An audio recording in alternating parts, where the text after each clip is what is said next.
Hi, nice to see you folks. My name is Dustin Cormier and you're watching How to Rock Astrology.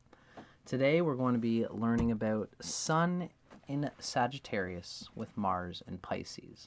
If you want to hear more about Mars and Pisces, check out the start of the series that we're doing. This is part of my Sun-Mars combos series. The Mars and Pisces video will illuminate Mars and Pisces. This video is essentially going to talk about what that Mars and Pisces adds to the Sun in Sagittarius ego core personality. I'd say this is a great combination, especially if Jupiter is well placed. Of course, we know that the dispositor, the ruler of any sign, holds and channels the energy of the planets placed in it. So for you, since Jupiter rules Sagittarius and anciently rules Pisces, Jupiter's position, its aspects from its friends, Sun, Mars, and Moon, its closeness to its exaltation point, its proximity to its exaltation point is Cancer. That's where it has the most energy. And its proximity, its closeness to the first house cusp, the ascendant of the chart, where it gains Digbala, directional strength.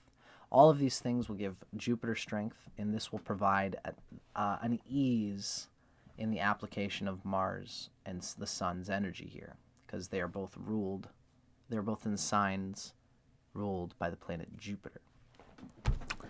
At this point, I should mention part of what I'm doing in this series is instilling I'm a secret ambassador for the Vedic wisdom of ancient Vedic astrology.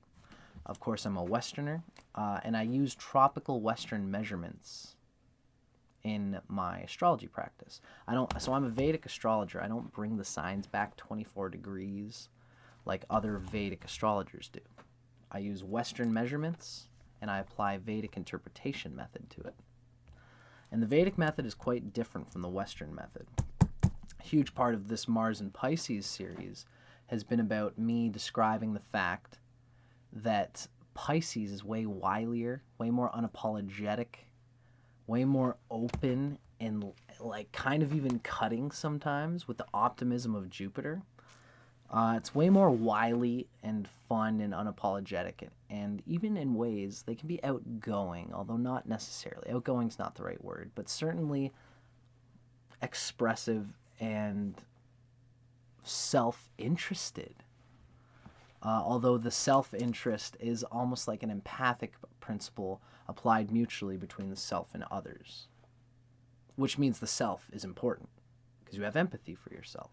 That's what Pisces is really all about. I would say that Pisces is way more about Jupiter than Neptune. Neptune's more of a 12th house thing. The 12th house is very different. The 12th house is about karma.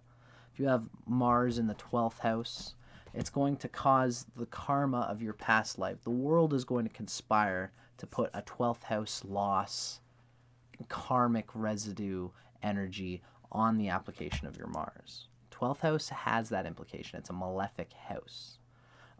Pisces is not the same.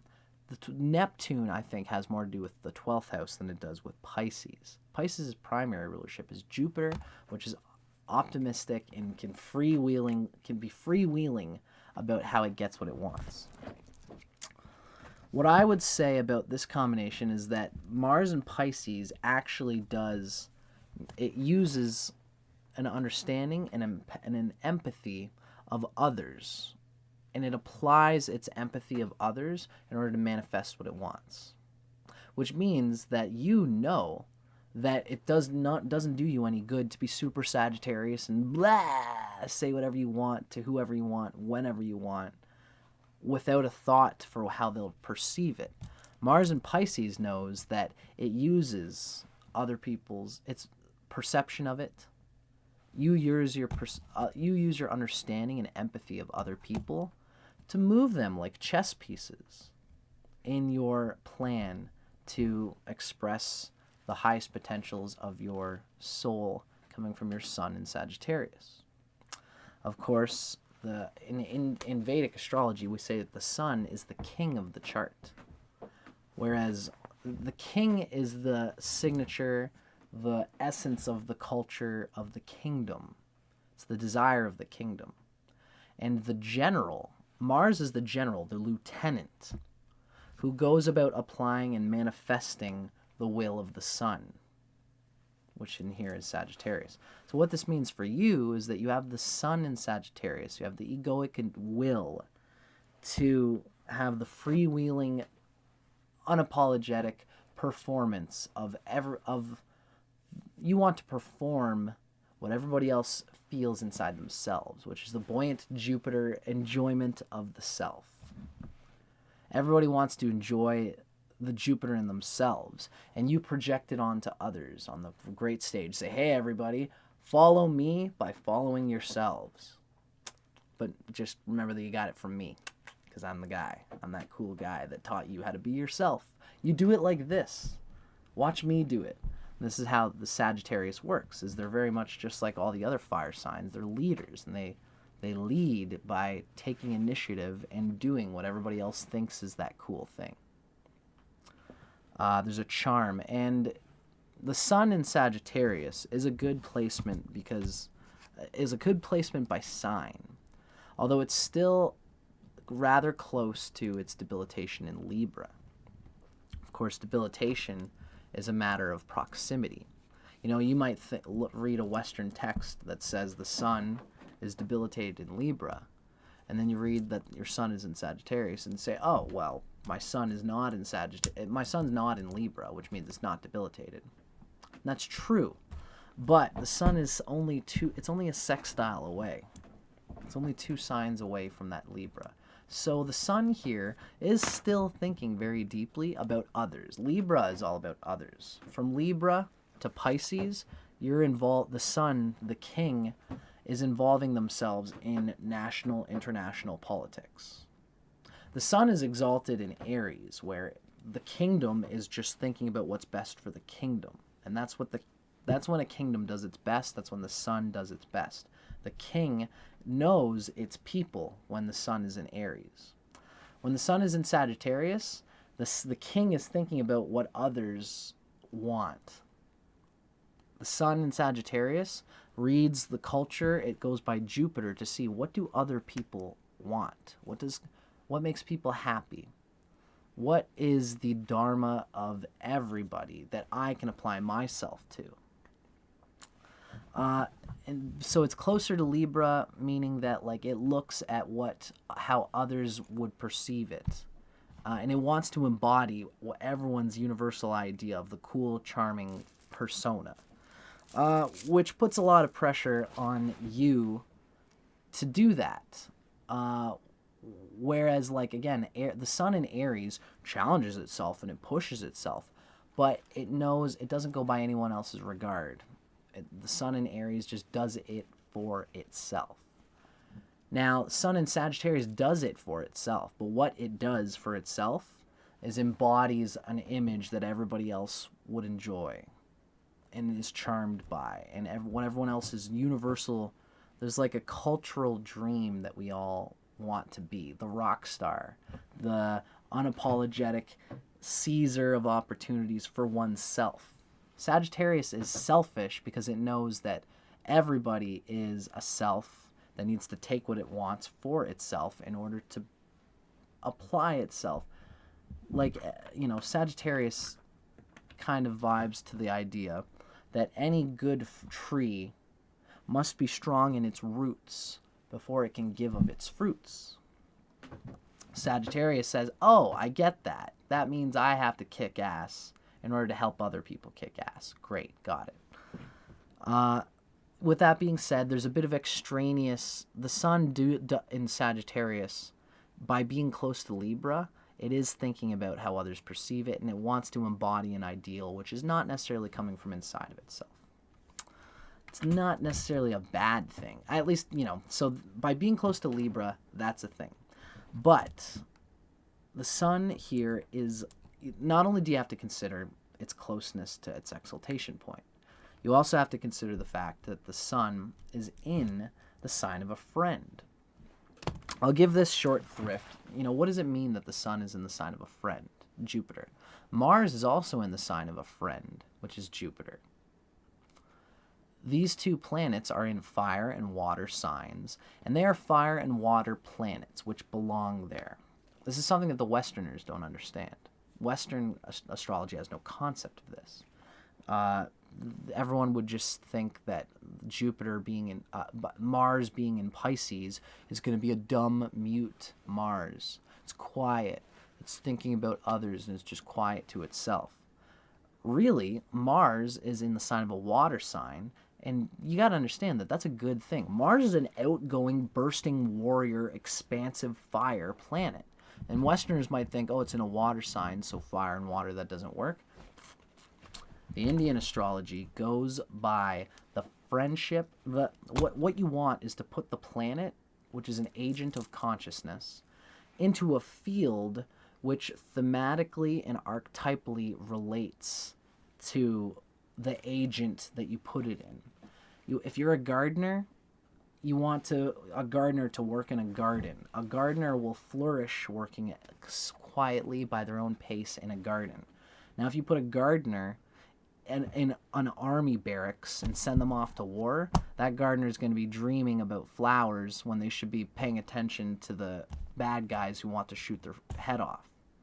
Now, stick a person from the army, stick them in a garden, and they're going to be looking for enemies on the port of Charlie when they should be really paying attention to what their flowers are thirsty for, or whatever, You want to put the agent in a field which relates to the agent's consciousness. That being said, this is an important thing that Westerners have no idea about. It's dignity, friendship, and enmity, okay? This is what I mean. Have you ever considered that, I'm going to make short thrift of this because I've already kind of did it in my Mars and Pisces video. Have you ever noticed that Venus, Saturn, and Mercury all rule earth and air signs, right? Venus rules Taurus, earth, and Libra, air. Gemini rules Virgo, earth, and Mercury rules Virgo, earth, and Gemini, air. Saturn rules Capricorn, earth, and anciently Aquarius, which is air. Saturn is the primary rulership of Aquarius in ancient times, whereas Uranus is a secondary appendage of the essential chakra field of Aquarius, which is Saturn. So, Venus, Mercury, and Saturn rule earth and air signs, while consider the other four, right? What does Mars rule? Mars rules Aries and Scorpio, fire and water. Mars is a fiery planet. The fire and water sticks together. Okay? Jupiter rules Sagittarius, fire, and Pisces, water. And then the sun rules fire, and the moon rules water.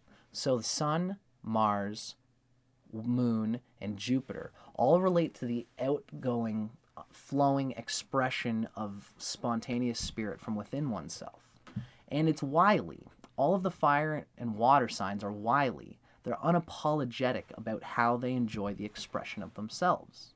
Mars in Pisces is in a water sign, and the outgoing warrior energy says, I sharpen my skills best.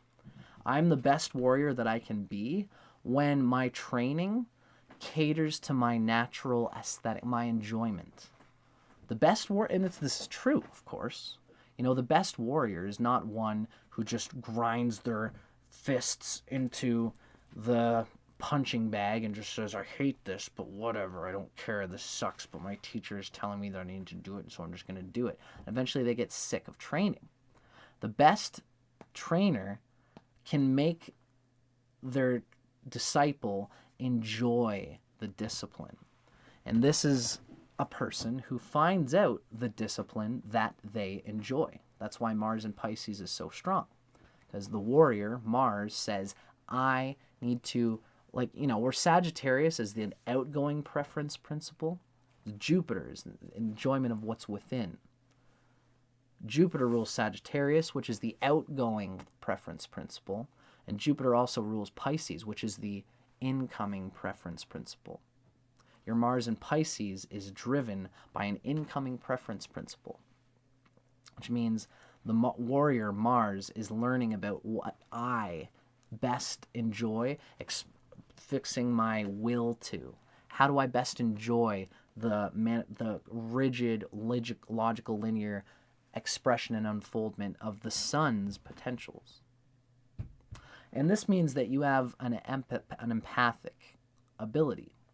Mars here can essentially manipulate people if you really feel like it, although if you've got a good moon and a good Venus and they're well placed, then you might move people around and, manipulate energy to everyone's benefit.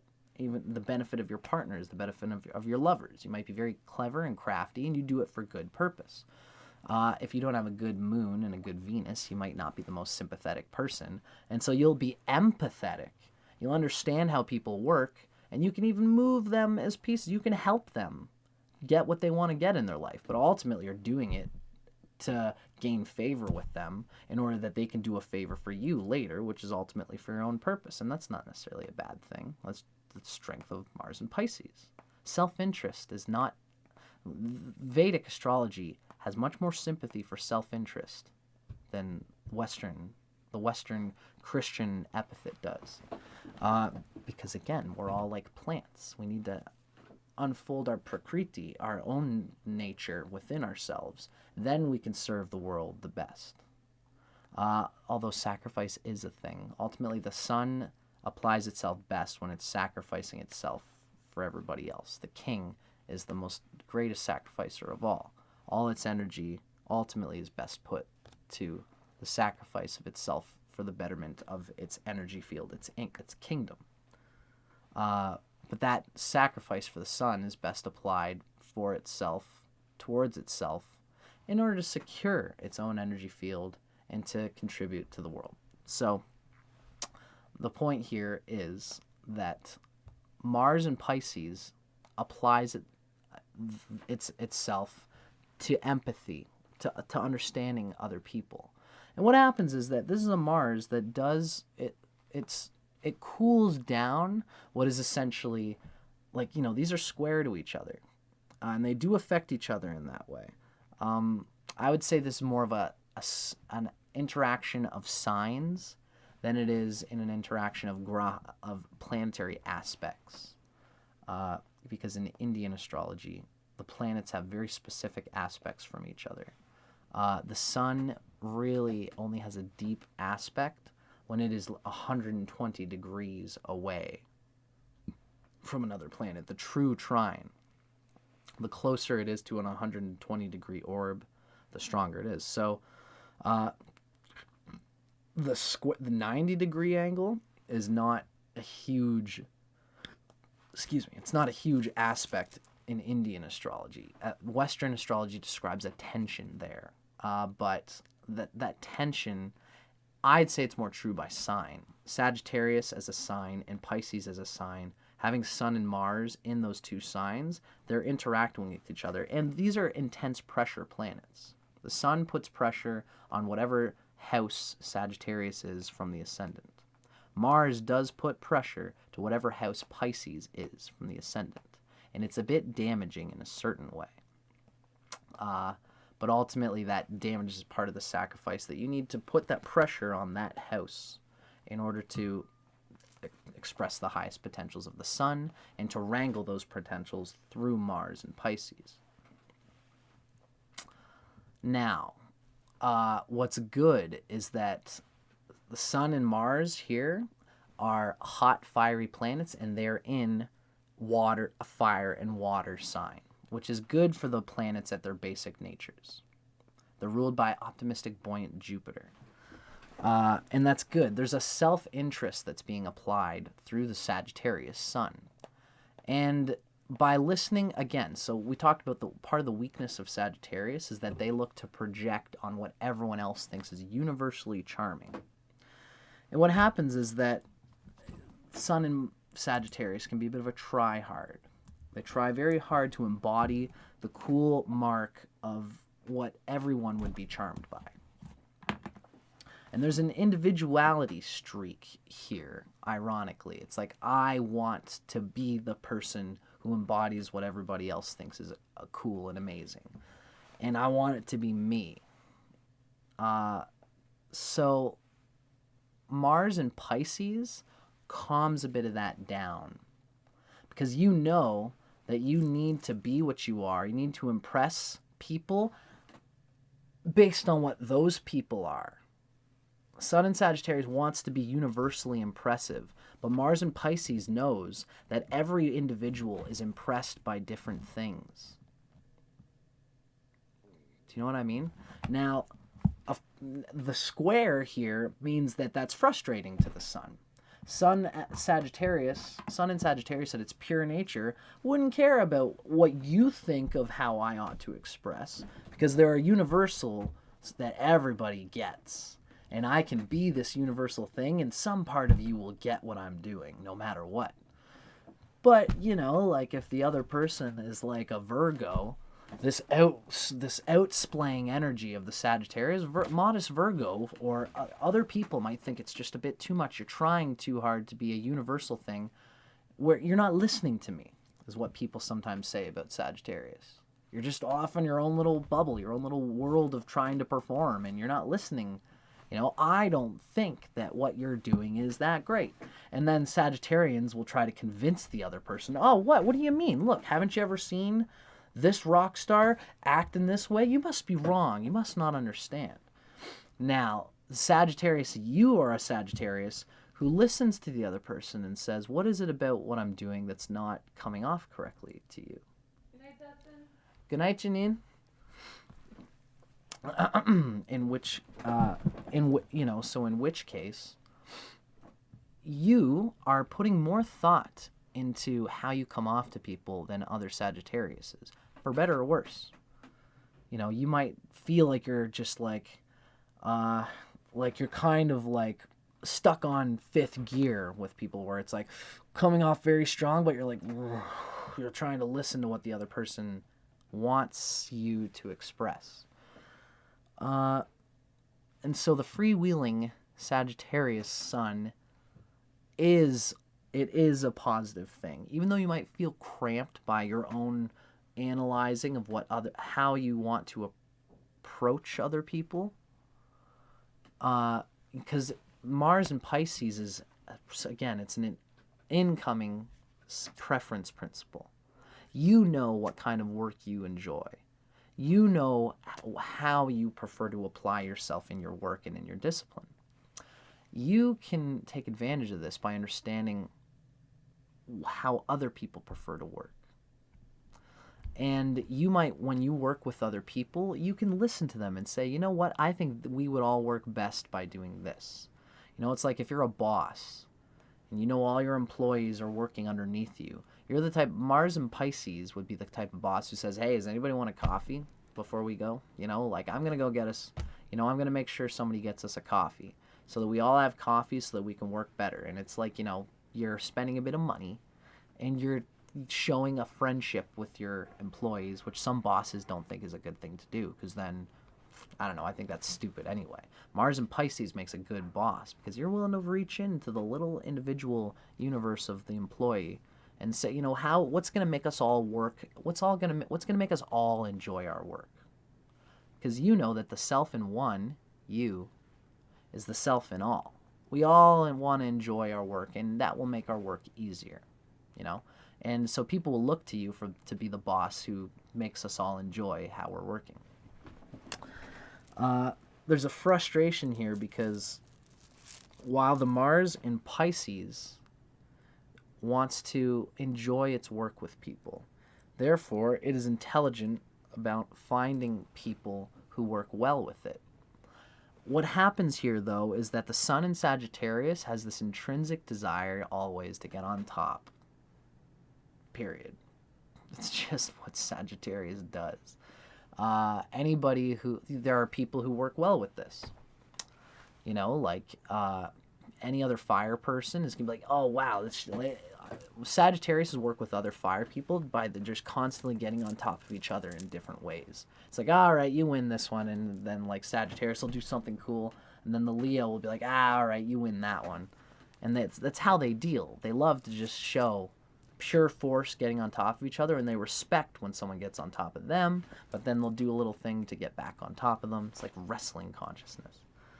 So Sagittarius can be a bit guilty of wanting to get on top of people. And that's this funny shucking that goes on between the Sagittarius sun and the Mars in Pisces. You know, it's like, I want to be on top of you guys. Like, I'm really the special, awesome thing that's really getting on top of things, you know? And I know Janie loves me because Janie likes this type of personality, and I'm going to impress her by doing this. And Johnny, although, and I want to impress them both, the individuals, while still pertaining to some universal within all of it. And you can do that. You're really good at that.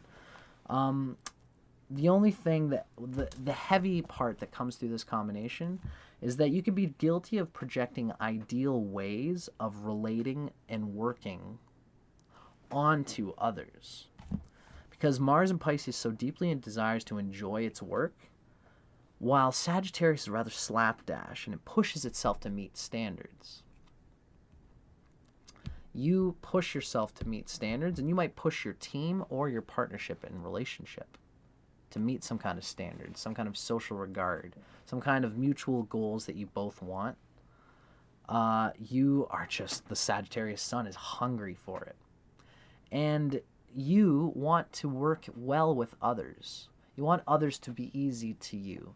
And so you'll look for others who do work well for you. But not everybody's going to work perfectly well with you, especially because there's a longing in you to speak honestly to the parameters of each other as individuals. I'm special for this reason, says Sagittarius, and I'm really special for this. I want to be recognized for my specialness. And so you can see the specialness in yourself, and you can see it in others. And that's a good thing. Of course, you can speak to that, you know? Sun in Sagittarius speaks in universals, while the Mars in Pisces applies itself to specific individuals. What happens here is that you can get upset simply at the nature of others, which is ultimately vain.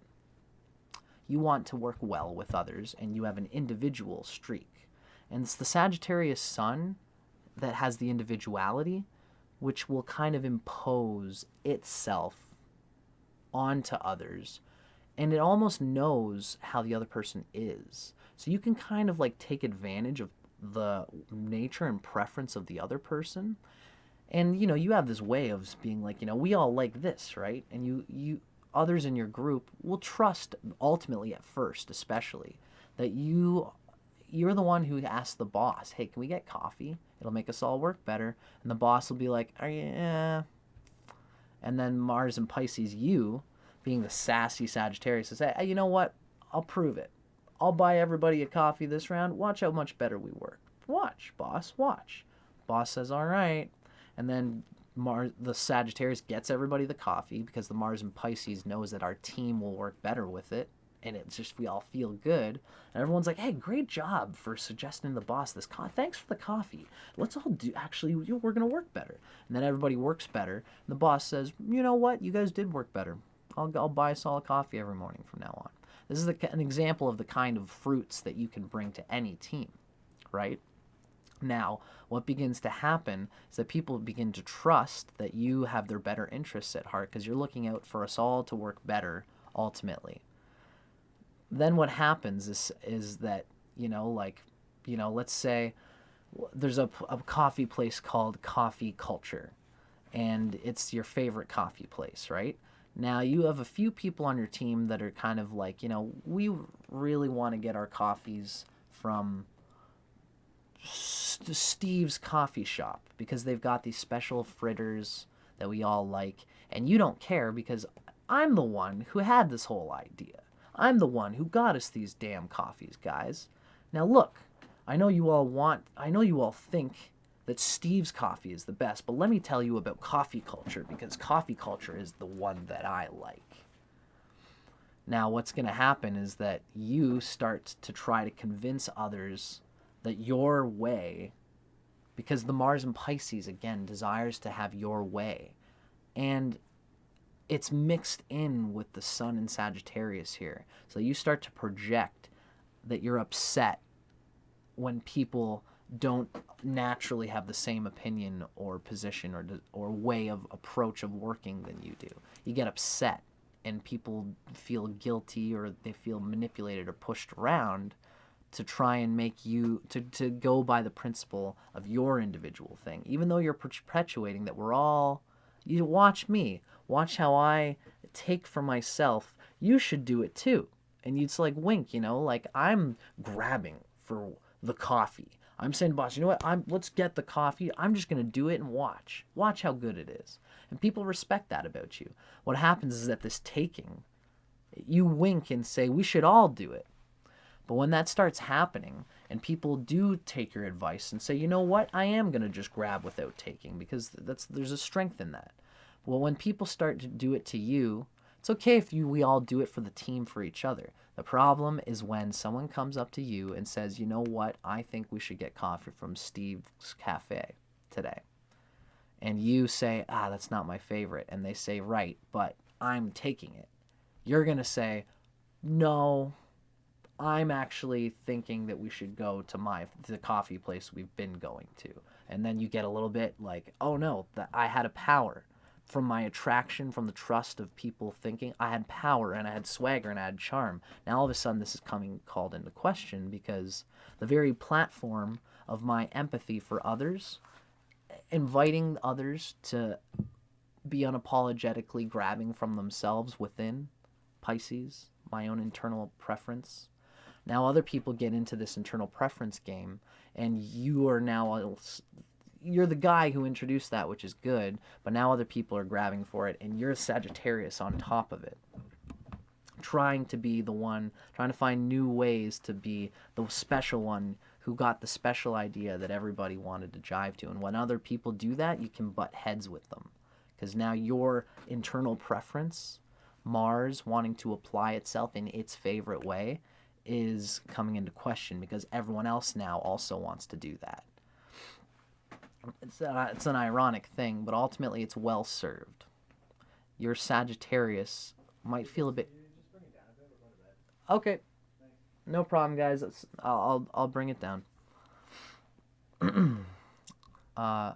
Ultimately, it's my friends that are living with me, so I'm gonna have to be quieter.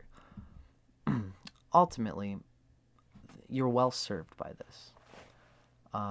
While you can be outgoing and uncramping for yourself in that Sagittarius way that wants to be recognized as an individual, you will also listen to others in your expression.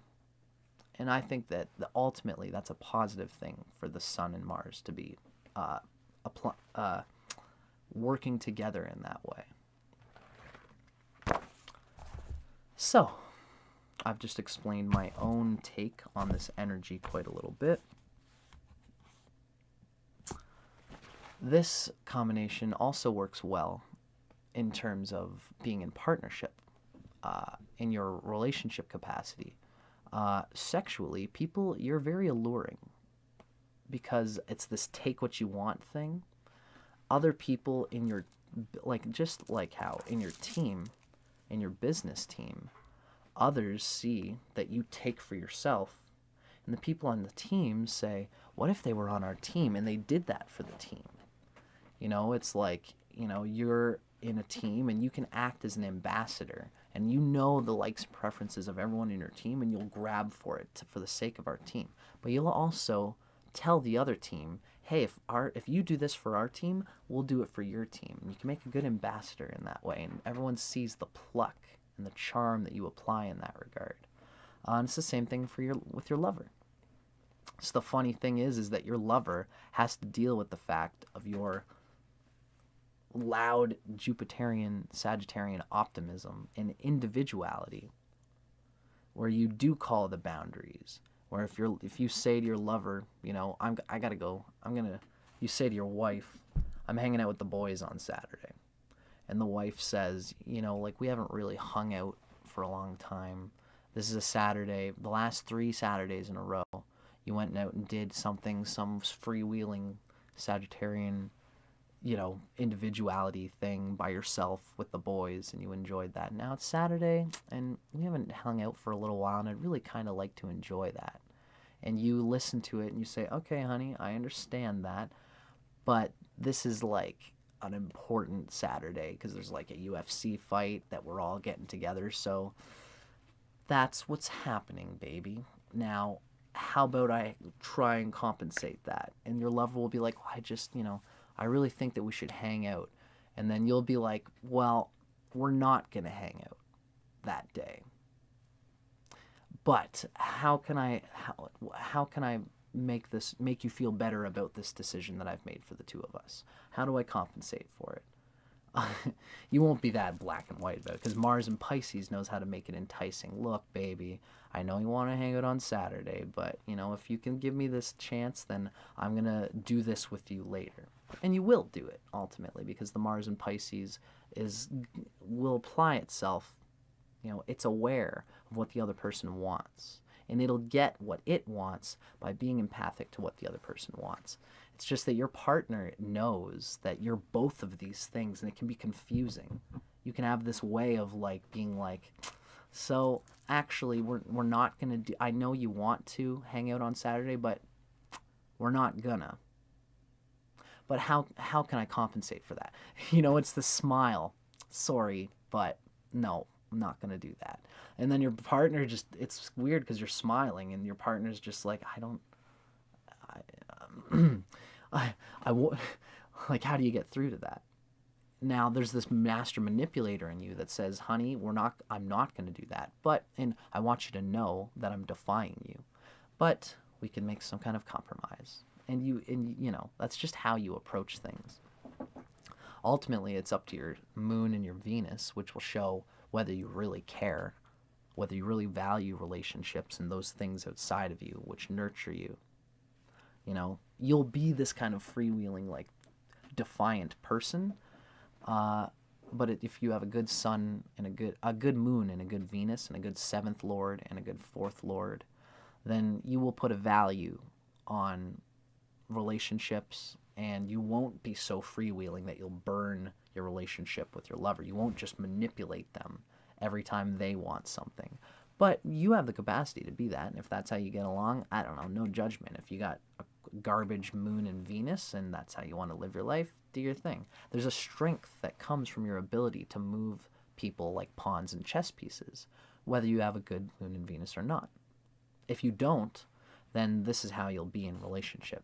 But if you do have a good moon and a good Venus, then this manipulation that you do, this moving of schmoozing, can be a good thing. Because ultimately, if you need to go and hang out with the boys on that Saturday to watch that UFC fight, but you also need to spend time with your girl, then you're going to find that medium and you're still going to take what you want. And if you get a good lover for you will understand that and even be enticed by the fact that you are so willing to grab for yourself. They'll think it's hot. And it'll also be useful whenever the two of you go to a restaurant. You order food at a restaurant and you pay for it on the phone, and you get there and they say, we have your order except that we didn't have the coconut rice. So sorry about that. We were thinking of getting you the regular rice instead. You will say, no. I paid for the coconut rice. And your partner, your wife will be like, oh, honey, it's not a big deal. Be like, no. It's the Sagittarius in you that with the Mars and Pisces, you're so willing to just it's no big, honey, it's no big deal. Look, we ordered the coconut rice. Now, I want something that's equal value. I don't want you the regular rice because we paid for the coconut rice. If you can't get me the regular rice, you better get us some spring rolls on top of that. It's an extra $5 for you, but hey, I'm a customer. You want me to keep coming back, huh? This grabbing principle you can apply for your partnership, and your partner will know this. It's a powerful thing to be able to do. Just you got to understand that your partner knows that when you consider the partnership a bond where you're one entity, you will grab for the partnership, and your partner knows that, and that's good. But your partner also knows that you are also individuals. And you will, the same way that you grab for the partnership, you'll also grab for yourself. And your partner just has to dodge when the gun is pointed at them, and just be like, okay, honey, just do it. Just be you. And that's a way that you can, you get what you want, sort of, You just got to always be careful to ultimately, consider the person that you're with, because your Mars and Pisces ought to know that you'll move a lot better, you'll do a lot better, you'll be able to gain more out of your partnerships if you do cater to them and actually care about them, especially in relationship. Now, this video has already gone super long, so I might just kind of end it here. I've been reading a little bit out of these sex books. It's the Erotic Astrology by Phyllis Vega.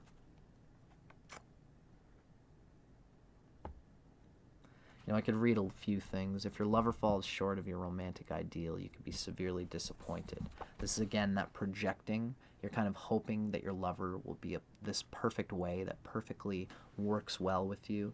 When the two of you are talking about money, a very Mars thing, you're really hoping that the other person will just intuitively know where you want to go with your mutual money assets. And when they don't, you get upset and you put pressure on them to be a certain way, and they're just like, if they're not that way, then you're just going to get upset and you're both going to feel it, and it's an odd energy. But ultimately, when it comes to things like, sex, you tend to be more pragmatic, and once sparked, your tireless libido spurs you onto exquisite intimacies. Your unique combination of intuition and creativity you can invent exotic ways to please and be pleased between the sheets.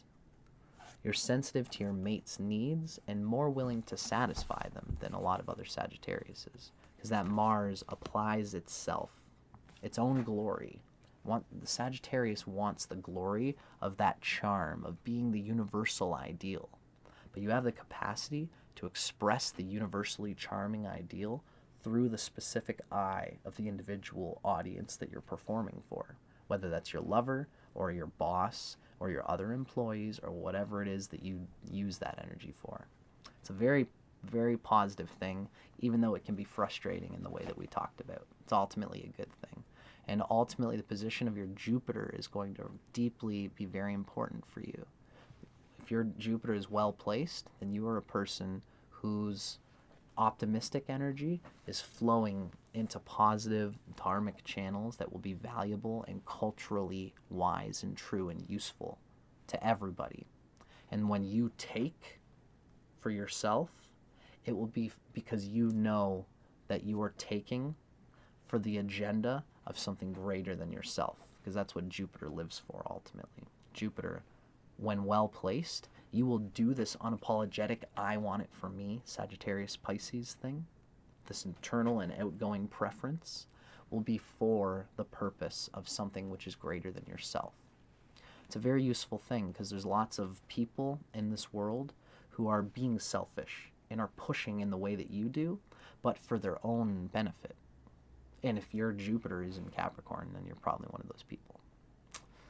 Or if your Jupiter is not well placed, you could very well be one of these people. But if your Jupiter is well placed, if you are someone who lives for more than just your own self-interest, you could be a great arbiter.